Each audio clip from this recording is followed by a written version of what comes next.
Precisamos falar sobre o Campeonato Mineiro de 2025 do Cruzeiro de Garotas. Ou será que precisamos mesmo? O desempenho do Cruzeiro dentro da competição está realmente abaixo ou nós que estamos muito exigentes? A régua de fato subiu ou Jonas Urias e as suas comandadas são vítimas do próprio sucesso e de tudo aquilo que construíram na temporada de 2025? Esse vídeo aqui realmente precisa existir? É sobre isso que eu quero discutir nos próximos minutos, mas antes quero agradecer o meu amigo Matheus por essa belíssima camiseta da loja Camisa Raiz que ele me mandou. Eu adoraria dizer que esse vídeo é patrocinado pela Camisa Raiz, mas não é. Esse canal não é patrocinado, quem sabe um dia, mas o Matheus muito gentilmente me mandou essa e outras camisetas, e fica aqui a recomendação. Tem muitas estampas muito legais. O Matheus já me pediu alguns pitacos sobre estampas em alusão ao time feminino do Cruzeiro. Então, muito em breve, teremos por lá também produtos do Cruzeiro de Garotas. E eu deixo aqui a recomendação para vocês. Vá lá, escolha a sua estampa, o seu produto, use o meu cupom de desconto. Porque, afinal de contas, para que pagar mais se você pode pagar menos? E vamos para esse vídeo que eu não sei se precisa existir. Pois bem, o melhor momento do Cruzeiro no campeonato, para mim, até aqui, é a coletiva de imprensa do Jonas, depois de Cruzeiro 4, Atlético Mineiro 3. Ainda na primeira fase da competição. Todo mundo lembra desse jogo, né? O primeiro tempo em que o Cruzeiro abre 4-1, sai perdendo num lance em que, é verdade, né? Tem um erro ali, na realidade uma sequência de erros e o Atlético Mineiro acaba abrindo o placar, mas o Cruzeiro com até uma certa facilidade vira o jogo ainda no primeiro tempo, faz 4-1, poderia ter feito até mais gols, não seria nada de extraordinário por aquilo que a equipe foi capaz de produzir. E no segundo tempo, o Cruzeiro entra com uma postura bastante diferente da postura do primeiro tempo, sofre 2 gols, tem uma atleta expulsa e em algum momento flerta com um empate, de repente até com a virada ali naquela partida, né? Eu estava lá e, assim, a sensação é que o Atlético Mineiro pouco produziu, tá? O Cruzeiro é que muito gentilmente cedeu as oportunidades de gol ao Atlético Mineiro, mas produzir mesmo, o Atlético Mineiro não foi capaz de produzir muita coisa. Acho que isso comunica muito com as limitações desse elenco do Atlético Mineiro e talvez até com a forma que esse time é propenso a jogar, né? A forma como esse time sabe jogar. Talvez se fosse um time um pouco mais capaz com a bola nos pés, ou que tenha se preparado para essa partida, para ficar muito tempo com a bola nos pés, ou de repente se tivesse atletas assim com um pouquinho mais de rodagem, um pouquinho mais de personalidade para definir grandes momentos, a gente teria visto um desfecho diferente ali na Arena Gregorão, que francamente seria uma tragédia, né? Tendo em vista o placar que o Cruzeiro conseguiu abrir no primeiro tempo. E aí na coletiva do Jonas, depois daquela partida, é uma coletiva muito dura, assim, não em tom necessariamente, eu já assisti ele dando coletivas em tons muito mais duros, inclusive, mas em conteúdo, assim, eu acho que ele é muito duro nas falas, ele se responsabiliza, obviamente, né, todo treinador faz isso, assume a responsabilidade, ele também não isenta as atletas, né, daquilo que aconteceu no segundo tempo, o que nem sempre é comum, muitas vezes o treinador evita fazer esse tipo de declaração em público, né, prefere resolver internamente, mas acho que foi perfeito, assim, na sua declaração naquela oportunidade, era o que o torcedor queria ouvir, né? Um pedido de desculpas que vem logo na abertura da fala dele. Ele chama o segundo tempo do Cruzeiro de inadmissível, que é uma palavra bem forte e adequada, na minha opinião. Fala que o torcedor que compareceu à Arena Gregorão em grande número naquela oportunidade merecia ver uma performance melhor e que não foi uma performance à altura daquilo que o torcedor assistiu ao longo da temporada, de fato não foi. Mas antes disso tudo, né, ele abre a sua fala dizendo que existem algumas derrotas que o deixam orgulhoso por aquilo que a equipe produziu, por aquilo que foi o jogo, e que existem algumas vitórias que o deixam com gosto meio amargo, assim, que era o caso dessa vitória, que essa vitória deixava um gosto meio amargo para ele. E de certa forma, essa tem sido a tônica do Cruzeiro dentro da competição como um todo. E aí pode-se discutir se os problemas são os mesmos, né? E na opinião do Jonas, por exemplo, não são. Se você assistir a coletiva depois do empate contra o América Mineiro e depois da vitória da semana passada contra o Itabirito, você vai observar que para ele os problemas da equipe foram de outra ordem nesses jogos. Mas essa sensação, assim, de apesar da vitória, um gostinho meio amargo, um retrogosto mesmo nas vitórias, uma sensação de que a equipe não está desempenhando aquilo que se espera dela, é algo que tem acontecido comigo e é algo que tem acontecido com boa parte dos torcedores que acompanham o Cruzeiro de Garotas e que eu converso no dia a dia, né? Seja na arquibancada, seja no WhatsApp, a sensação geral é de uma equipe que, poxa, está entregando um pouquinho menos do que a gente esperava. E aí aí é que tá. Nós estamos sendo sabotados pelas nossas próprias expectativas, criamos expectativas muito acima daquilo que essa equipe pode nos entregar, ou de fato nós temos razão em dizer que o Cruzeiro está desempenhando abaixo daquilo que pode no Campeonato Mineiro. É muito raro existir unanimidade de opinião quando a gente fala de futebol, mas acho que é um ponto pacífico entre todos nós que acompanhamos o Cruzeiro de Garotas, pelo menos desde o ano passado, pelo menos desde o início do ano passado, de que o elenco de 2025 é um elenco superior ao elenco de 2024. E, de fato, foi feita uma reformulação na virada da temporada, de uma temporada para outra, onde muito claramente, pelas chegadas e pelas saídas, a intenção da diretoria e da comissão técnica era essa, né? Elevar o nível técnico da equipe em todos os setores. E isso aconteceu. Na minha opinião, isso aconteceu. Então, além de chegar para a temporada de 2025 com um elenco superior ao que o Cruzeiro tinha na temporada 2024, você acrescenta aí 12 meses a mais de trabalho do Jonas junto da sua comissão técnica. Claro, a comissão está sempre mudando, né? Por N fatores, alguns que envolvem o Cruzeiro, outros não. Enfim, mas é fato que é um trabalho já consolidado, né? Hoje a gente já pode falar que o Jonas é um treinador a longo prazo aqui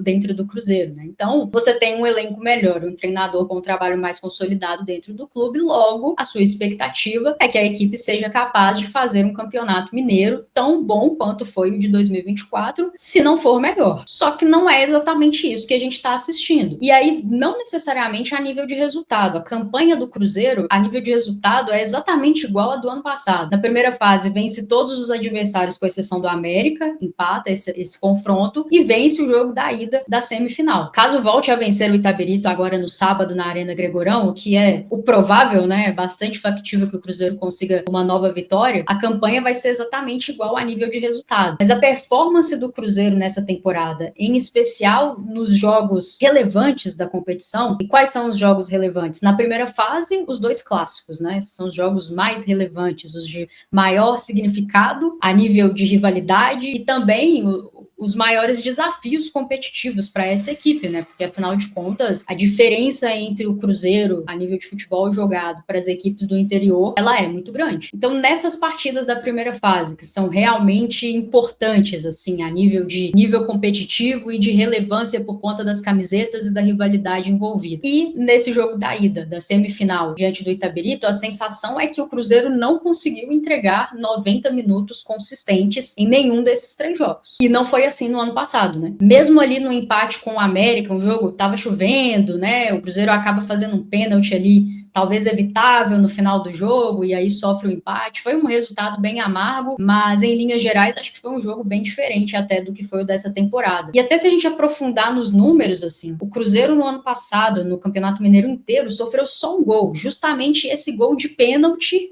desse jogo contra o América. A Tati foi a goleira, né, durante toda a competição, e ela não sofreu nenhum gol, né, até porque esse pênalti ela foi expulsa, não foi ela que estava lá para tentar defender, mas ela simplesmente não levou nenhum gol, e o Cruzeiro não levou nenhum gol de bola rolando, assim, sofreu um gol de pênalti. Nesses 3 jogos que eu citei, o Cruzeiro sofreu 6 gols, uma média de 2 gols sofridos por partida, algo bem diferente daquilo que a gente se habituou a ver na temporada. O Cruzeiro foi uma equipe muito sólida defensivamente, ao longo, principalmente do Campeonato Brasileiro, né, é claro, abre o campeonato sofrendo 3 gols do Grêmio, fecha sofrendo 4 do Corinthians, na primeira fase ali, mas se você analisar os 15 jogos como um todo, foi uma equipe defensivamente muito sólida, principalmente quando o Jonas encontra e dá sequência para a nossa linha de zaga, com Isabela na esquerda, Raz de central, Paloma na direita. Sistema defensivo não é só a linha de zaga, o Cruzeiro não se defendeu bem só por conta dessas 3, ou porque a Camila fez ótimas partidas, apesar de que muitos vão tentar te convencer do contrário, mas a Camila foi primordial para que a gente conquistasse o primeiro lugar naquela primeira fase da competição. O sistema defensivo são todas as jogadoras, né? Existe um encaixe, uma disciplina tática, um jogo sem bola muito forte. Para mim, o melhor exemplo disso está em Palmeiras 0, Cruzeiro 1 na Arena Barueri, na primeira fase da competição. Mas fato é que o Cruzeiro do Campeonato Mineiro é um Cruzeiro que apresenta fragilidades defensivas, né? E quando você vai esmiuçar esses 6 gols sofridos, 6 vezes mais do que no ano passado, tem alguns gols ali que você assiste os lances e assim, são erros cometidos, individuais e coletivos, motivos que a gente não se habituou a ver dessa equipe nessa temporada, assim, e que talvez não sejam mais admissíveis, né, para esse nível em que o Cruzeiro se encontra nessa temporada. E aí eu não sei também, talvez seja essa coisa da expectativa da equipe se fazer vítima do próprio sucesso, mas a minha sensação assistindo alguns dos gols que o Cruzeiro sofreu, e eu vou citar aqui principalmente o segundo gol do Atlético Mineiro na Arena Gregorão e o primeiro gol do América Mineiro na Arena Frimisa,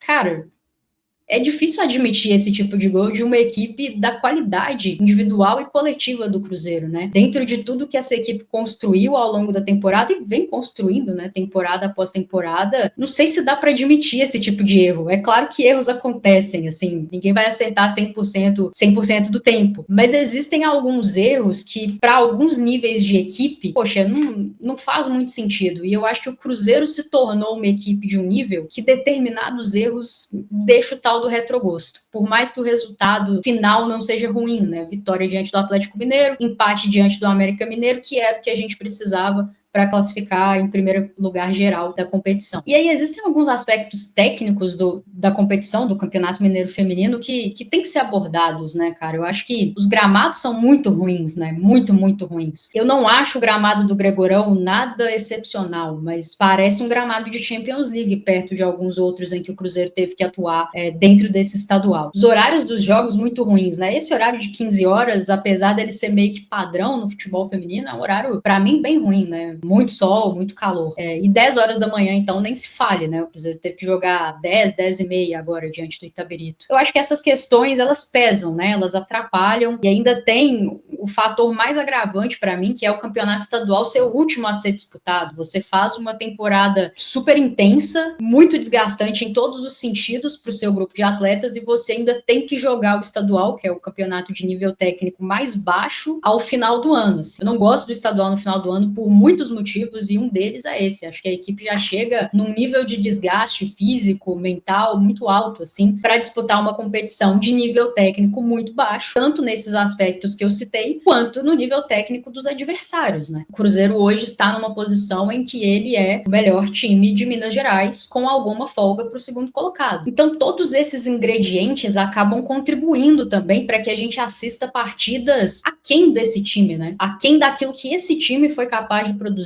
ao longo da temporada. E aí eu não estou falando só de resultados, mas de performances mesmo. O Cruzeiro foi capaz de ser muito mais sólido, de controlar muito melhor algumas partidas, de sofrer muito menos, né? De ser muito melhor nos dois momentos do jogo, né? Tanto defensivo quanto ofensivo. E aí, coletivamente, né? De depender muito menos de aspectos individuais para vencer jogos. Não é isso que a gente tem assistido na competição. E acho que todos esses aspectos que eu citei ajudam a explicar. Mas tudo isso posto, ainda assim, é difícil a gente fugir de dizer que o Cruzeiro precisa ser capaz de jogar mais, de jogar melhor dentro do Campeonato Mineiro. O Cruzeiro precisa ser capaz de entregar 90 minutos consistentes nos jogos que realmente são desafiadores dentro dessa competição e que entregam algum desafio do nível técnico. E isso ainda não aconteceu. Por motivos diferentes, diga-se de passagem. O contexto da vitória contra o Atlético Mineiro é uma, o empate contra o América Mineiro é outro, e dessa vitória contra o Itabirito é outro. Eu não acho que os problemas do Cruzeiro foram exatamente os mesmos nessas três partidas, mas existe um fato que é igual, que conecta esses três jogos, que é o de que o Cruzeiro não conseguiu ser consistente durante os 90 minutos. E para mim, teria que ser capaz de ser, mesmo com todos os problemas que a gente ponderou aqui. Os gramados são ruins, o Cruzeiro enfrentou gramados ruins também dentro do Campeonato Brasileiro. Os horários são ruins, o Cruzeiro enfrentou também horários ruins dentro do Campeonato Brasileiro. Adversários como o Itabirito apostam em se fechar muito e sair em transições, em jogar no erro do Cruzeiro. Isso não é exatamente uma novidade. Dá para pegar aqui 2 jogos, para não ficar citando vários adversários. 2 jogos, Fluminense na segunda rodada e Real Brasília, aí eu não lembro o número da rodada. Mas 2 jogos fora de casa em que os gramados eram muito ruins, 2 adversários com essa proposta de jogo, de se fechar, de se defender bem. O Fluminense, inclusive, naquela oportunidade foi com uma linha de 5 5, né? E jogar em transições, jogar no erro do Cruzeiro. E contra o Real Brasília é ainda mais interessante a comparação por causa do horário do jogo, né? Muito calor lá em Brasília, o jogo também era nesse horário aí de 3 da tarde, foi até numa segunda-feira, dia útil, tinha quase ninguém no estádio, né?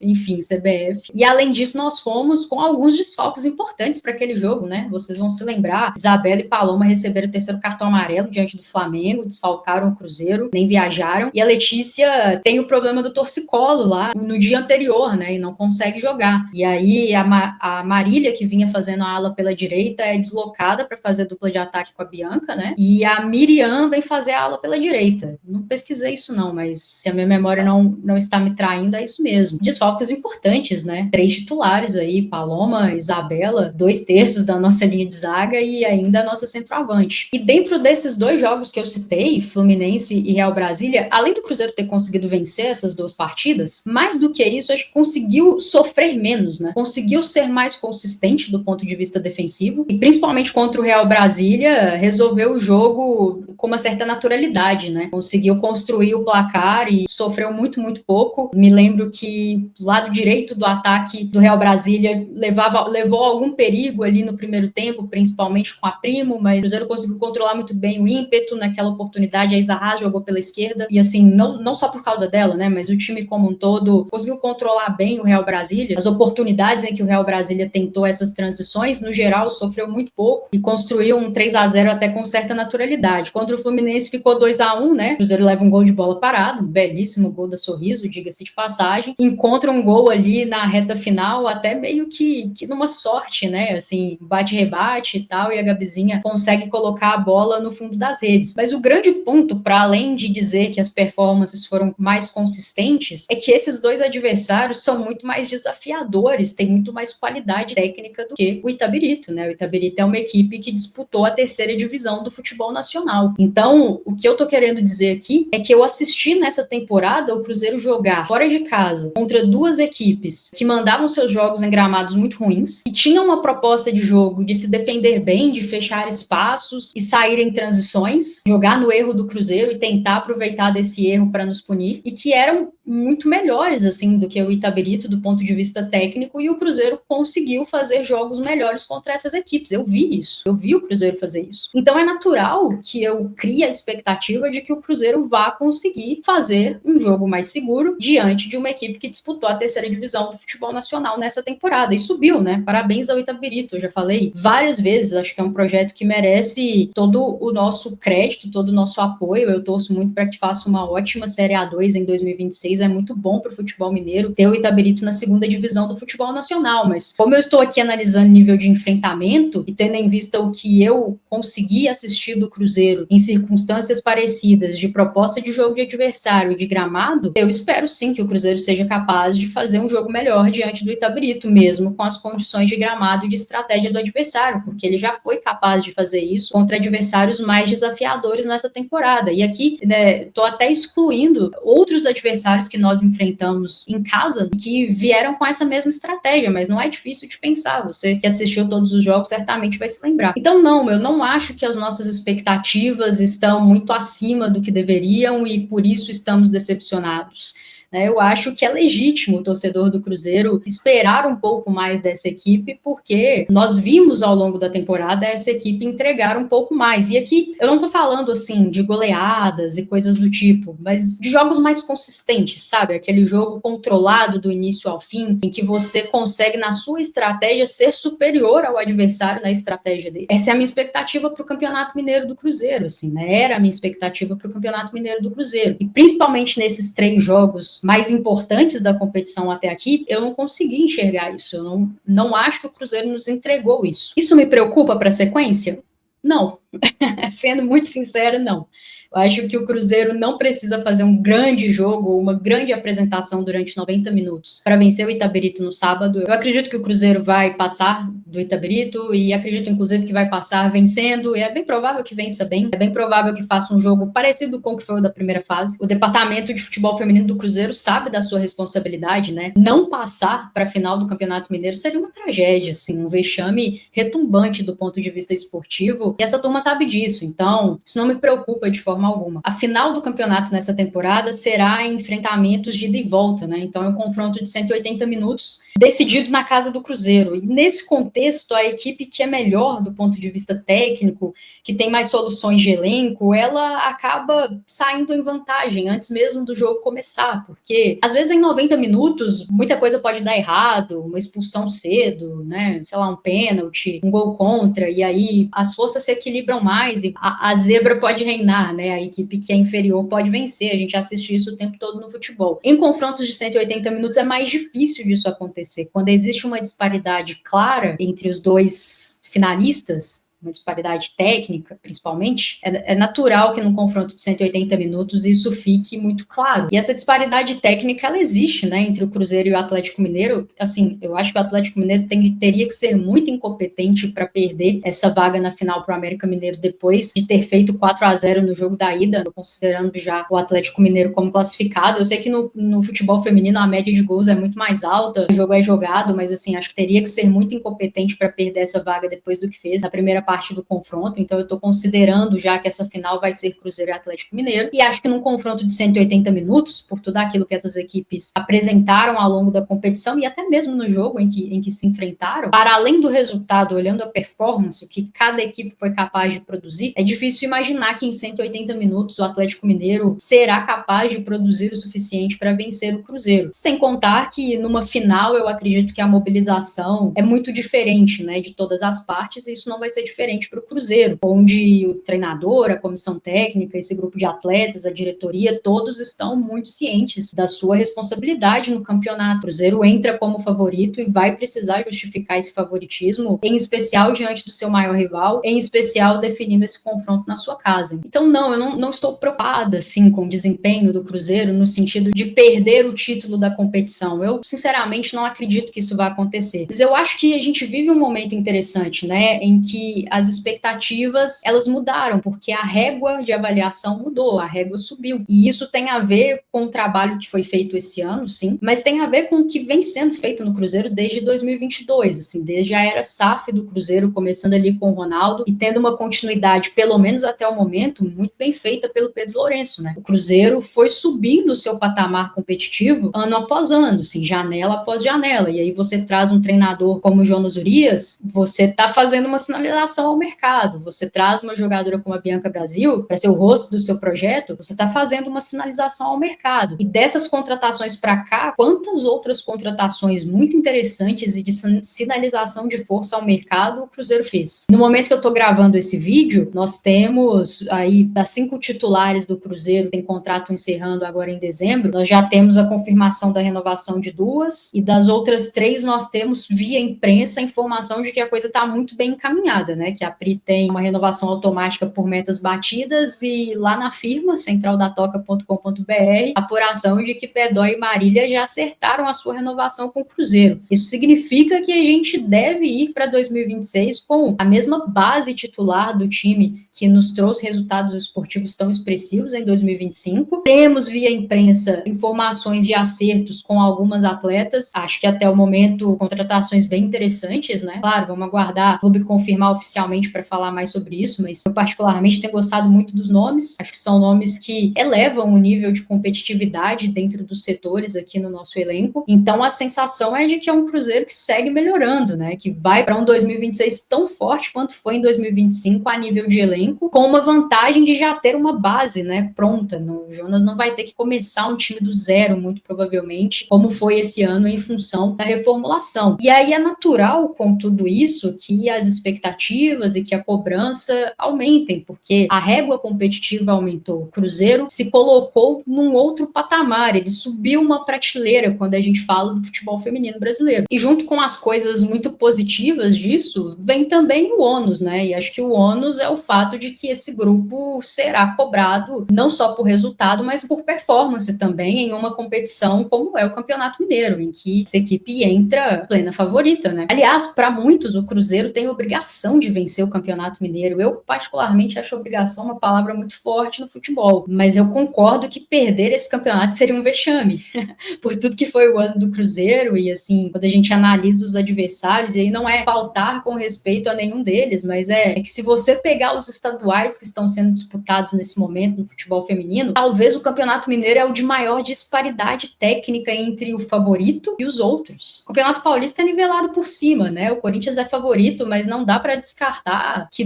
nenhuma outra equipe ali, principalmente as da capital, venham a vencer. E nesse momento, inclusive, o São Paulo está fora da zona de classificação, mas tem umas rodadinhas ainda, deve alcançar ali o Bragantino. Campeonato Gaúcho, onde o Inter, 3 anos atrás, era muito forte, hoje sequer chegou na final, né? Um campeonato que tá nivelado por baixo, onde Grêmio e Inter estão nivelados por baixo nesse momento. Talvez um outro campeonato, assim, que quando começou tinha um favorito muito claro, é o Campeonato Baiano, né? O Bahia, inclusive, venceu o jogo da ida, venceu o Vitória por 1-0, agora vai definir na sua casa. Mas, assim, o Bahia ficou em 7º lugar no Campeonato Brasileiro da Série A1, né? E o Vitória foi eliminado pelo Atlético Mineiro, salvo engano, na semifinal da Série A2. Então, se existe já essa disparidade entre o 7º colocado da Série A1 e uma equipe que chegou à semifinal da Série A2, o que dirá a disparidade entre uma equipe que foi a primeira colocada da Série A1 e chegou à final da Série A1 com uma que parou ali na final, né, da Série A2. Imprensa, torcida, e aí não só do Cruzeiro, né, já colocavam o Cruzeiro como campeão do estadual antes mesmo da competição começar. E é claro que internamente as coisas são diferentes e tem que ser diferentes, né? Eu não acredito que treinador, diretoria, grupo de jogadores do Cruzeiro tratam dessa forma, né? O Cruzeiro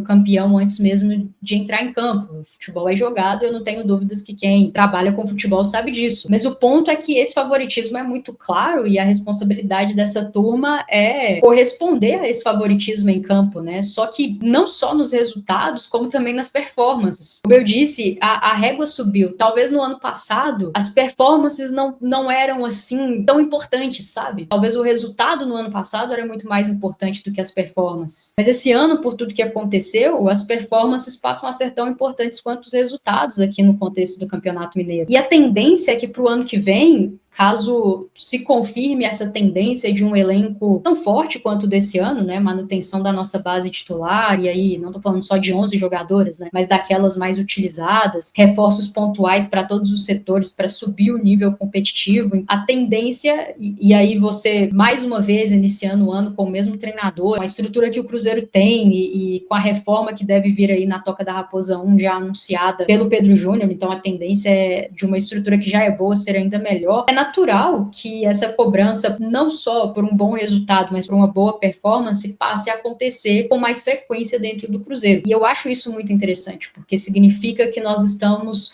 num momento de ruptura, e viver momentos de ruptura também é histórico, né? Assim como assistir a sua equipe chegar numa primeira semifinal de campeonato, numa primeira final, numa primeira Libertadores, vencer alguns adversários pela primeira vez na história. Nós vivemos tudo isso e nós estamos agora vivendo um momento de ruptura de patamar competitivo, e isso é o processo natural de uma equipe que está em crescimento. Eu imaginava que a gente ia começar a ter essa conversa só no ano que vem, lá para março, quando começasse a temporada. Ela veio antes do que eu imaginava, mas de certa forma é bom, porque acho que nos prepara para aquilo que está por vir na próxima temporada e nas próximas temporadas, né? Porque o meu desejo como torcedor é que o Cruzeiro siga melhorando, sem fazer loucura, né? Nada assim fora da casinha, mas que progressivamente siga crescendo, siga sendo uma equipe competitiva, que tenha capacidade de brigar por títulos e eventualmente vencer títulos relevantes. E com esse crescimento é natural, assim, que cresça também o nível de exigência. Porque se um elenco pode te entregar aqui, eu não vejo sentido em cobrar dele aqui. Mas eu também não vejo sentido em cobrar aqui, cara. Eu acho que tem que cobrar aqui, onde ele pode te entregar. E acho que esse é o ponto que nós estamos vivendo no Campeonato Mineiro. Um Cruzeiro que não tem sido capaz de entregar no mesmo nível de performance que ele entregou ao longo da temporada. E é evidente que algumas questões como gramado, desgaste, têm que ser ponderadas, mas também tem que ser ponderado o nível técnico baixo do campeonato e como o Cruzeiro precisa ser capaz de ser mais consistente. E para além disso, eu acho que é muito legal para todo mundo que trabalha no Cruzeiro, diretoria, comissão técnica e grupo de jogadoras, que o torcedor, de forma geral, esteja feliz pelo resultado, mas não feliz pela performance, que exista essa discussão entre quem acompanha o Cruzeiro, seja a imprensa, seja a torcida, porque você já vai habituando com o novo normal do Cruzeiro, né? O novo normal do Cruzeiro é que essa turma seja capaz de suprir um nível maior de expectativa a partir do ano que vem, que seja capaz de se impor em alguns tipos de enfrentamentos. Por exemplo, que seja capaz de vencer um jogo numa circunstância em que esse ano não foi capaz, ali diante do Sport no Castor, na penúltima rodada do Campeonato Brasileiro. Eu acredito que esse tipo de jogo, a partir do ano que vem, se o Cruzeiro não for capaz de entregar uma performance melhor, tudo bem, o resultado a gente não controla, né? Mas se o Cruzeiro não for capaz de entregar uma performance mais consistente nesse tipo de jogo, eu imagino que a cobrança vai ser maior, tanto da imprensa quanto da torcida. E isso é uma coisa boa. As pessoas do clube têm que entender que isso é uma coisa boa. Isso significa que o trabalho está sendo muito bem feito e que está atingindo o objetivo desejado, que é construir um Cruzeiro cada vez mais competitivo dentro do futebol feminino, porque ninguém cobra de quem não é competitivo. Eu não tenho dúvidas que tem muitas equipes disputando esse Campeonato Mineiro que têm conquistado resultados sem uma boa performance e que não estão sendo cobradas para tal, porque a régua é mais baixa. Mas felizmente esse não é mais o caso do Cruzeiro, né? O Cruzeiro, o Campeonato Mineiro para o Cruzeiro hoje é muito diferente de quando o Jonas chegou, por exemplo. Era muito importante, inclusive, o Jonas ganhar aquele campeonato, né? O Cruzeiro ganhar aquele campeonato, o primeiro que o Jonas disputou aqui conosco. E é muito importante o Cruzeiro ganhar esse campeonato de 2025 também, mas por motivos diferentes, entende? Isso é uma coisa que me deixa muito feliz. Isso mostra a evolução do Cruzeiro dentro da modalidade. E esperar um pouquinho mais a nível de performance é natural, faz parte. A única coisa que não pode ser perdida de vista é o contexto, para a gente não chegar, de repente, num contexto de Campeonato Brasileiro, Copa do Brasil e Libertadores, e tratar essas competições como se fossem o Campeonato Mineiro, porque não são. Mas o Campeonato Mineiro tem que ser tratado como é o Campeonato Mineiro. E por isso, eu acho sim que o Cruzeiro tem que ser capaz de entregar um pouco mais a nível de performance, de ser mais consistente. Acho que já tem uma ótima oportunidade de começar a ser mais consistente nesse sábado, de entregar 90 minutos consistentes diante do seu torcedor nessa volta da semifinal. E tem uma ótima oportunidade de, em 180 minutos da final, entregar consistência para coroar essa temporada que já é a melhor da história do clube, com o título mineiro, terceiro seguido, quarto na nossa história. Importante demais, né? Importante demais para o Cruzeiro vencer esse campeonato mineiro e importante demais para o Cruzeiro vencer esse campeonato mineiro, entregando boas performances para o seu torcedor nesses próximos possíveis 3 jogos. Dito tudo isso, compre seu ingresso, né? Se você não comprou ainda, estaremos lá sábado às 15 horas nos despedindo da Arena Gregorão nessa temporada. E na arquibancada, apoio 90 minutos, né? Mais do que isso até. Acho que o comportamento do torcedor do Cruzeiro na arquibancada não tem que mudar. Apoio incondicional, os 90 minutos, perdendo, empatando, ganhando, jogando bem, jogando mal. O nosso papel ali é apoiar o time, é ajudar, é fazer com que a atmosfera seja favorável às nossas e desfavorável ao adversário. Mas se você não está satisfeito com aquilo que tem visto a nível de performance do seu time no Campeonato Mineiro, você está no seu direito. Você não está maluco, você não está muito exigente, você está exigente na medida certa. O Cruzeiro realmente precisa ser capaz de ser melhor nessa competição e tem a oportunidade perfeita para isso, começando no sábado. É isso, né? Para um vídeo que eu não sei se tem necessidade de existir, acho que ficou longo demais, então chega de falar. Um abraço e até a próxima.